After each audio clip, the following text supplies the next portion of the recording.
After I filed for divorce, my daughter called me the worst father alive, until I showed her I was never her father. Hi Reddit, I'm Plus. I was 43 years old the day I stepped into the courthouse and filed for divorce. After 21 years of marriage to Melissa, I had finally reached my breaking point.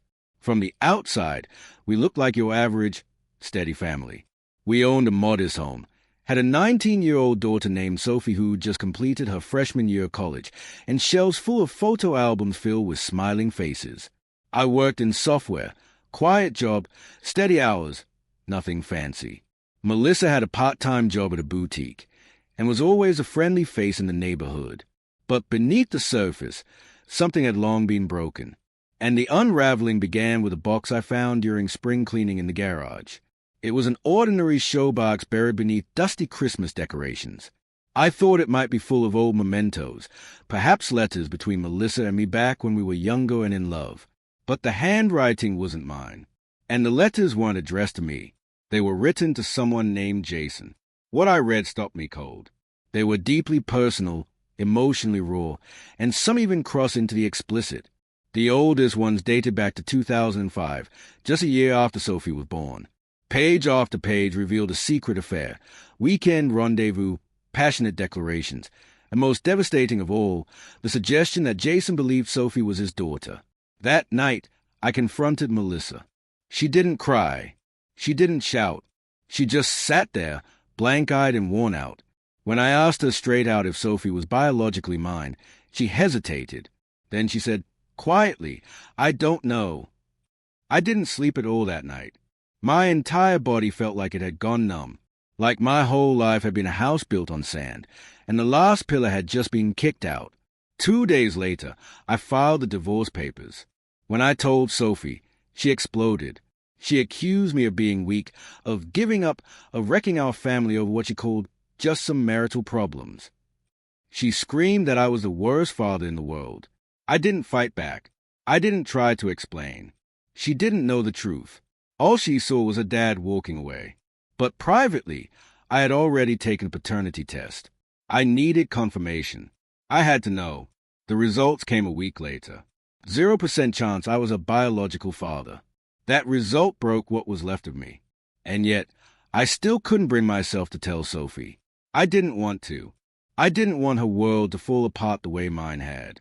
A month after the divorce was finalized, Melissa called me, sobbing uncontrollably.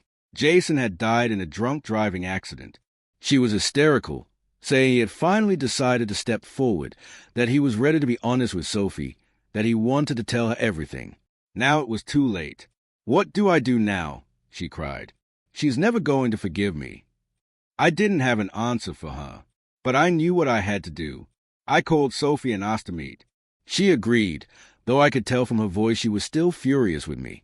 We met at a quiet little cafe near her school. She wouldn't look at me, just stared down at her coffee. What do you want? She asked.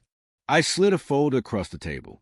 Inside were the letters from Melissa to Jason, the paternity test results, and a note I had written the night before, my final message to her.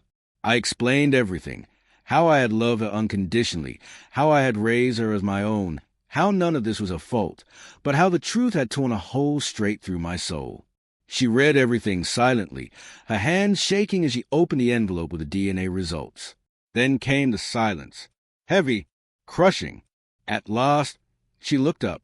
Her eyes were full of tears. So, you're not my dad, she whispered. No, I said softly. Not by blood. Why are you telling me this now? Because when you called me the worst father alive, I needed you to understand. I was never your father at all. She tried to speak, but no words came out. Only tears. I don't know what to say, she finally whispered. There's nothing to say, I replied, rising from my seat. You deserve the truth, and now you have it. She reached for my hand, but I gently pulled it away, not out of anger, just because I was done. I looked at her one last time, the young woman I had cradled as an infant, the child I sang to sleep, the one whose school projects I stayed up all night helping with, who I taught to parallel park in an empty lot, who once danced barefoot with me in the living room during summer storms. And all I said was, take care of yourself, Sophie. Then I turned and left. It's been nearly a year since that day. I moved 2 towns over, started fresh with a new apartment, a different job, and a routine that no longer carried the weight of my old life. Melissa never called. Sophie never reached out. Still, I think about her, especially on quiet Sundays. But I don't regret leaving. I gave them everything. My loyalty, my heart, my role as a father, my entire sense of self. And for 19 years, I lived inside a lie they let me believe. I'm not bitter. I'm not angry. I'm just free. And sometimes, freedom is the only thing left worth fighting for. The first few months after I left were brutal. Not because I miss Melissa. That love had long since dried up. And not exactly because I miss Sophie either. It was more tangled than that. I missed the idea of her. The small things. Saturday pancakes.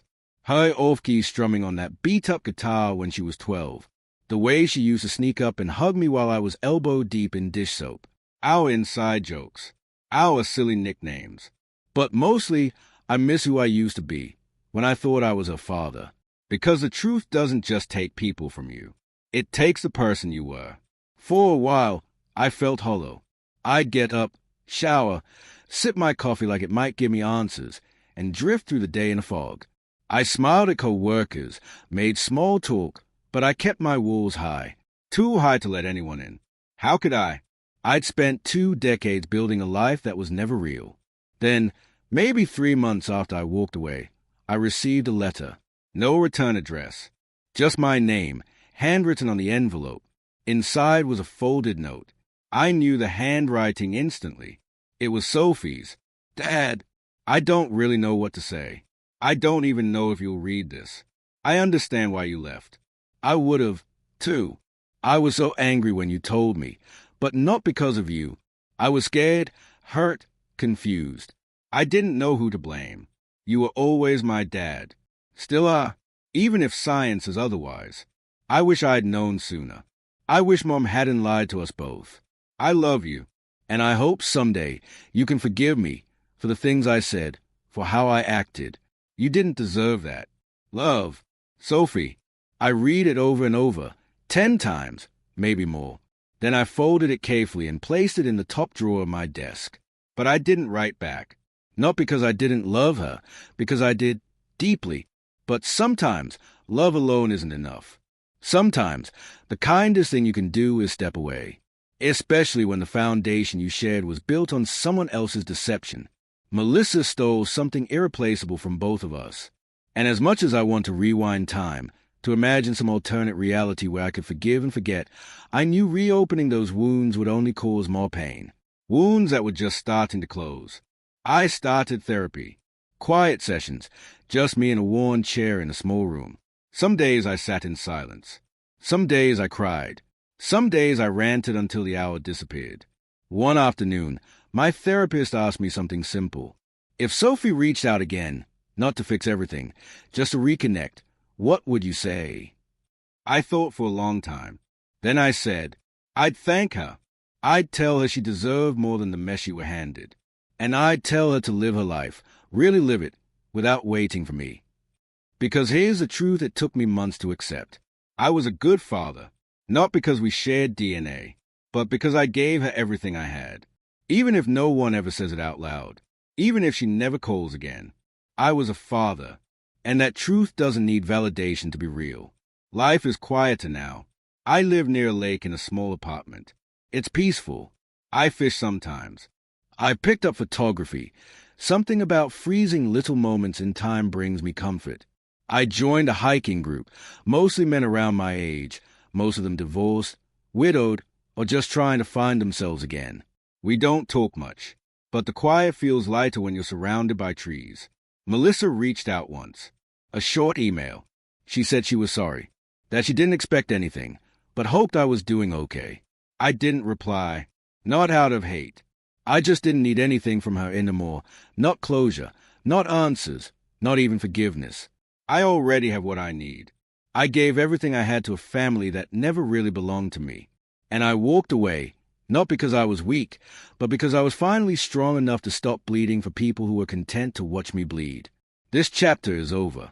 Not erased, Not destroyed, just closed. I carry the scars, but I'm still moving forward. Alone, but whole.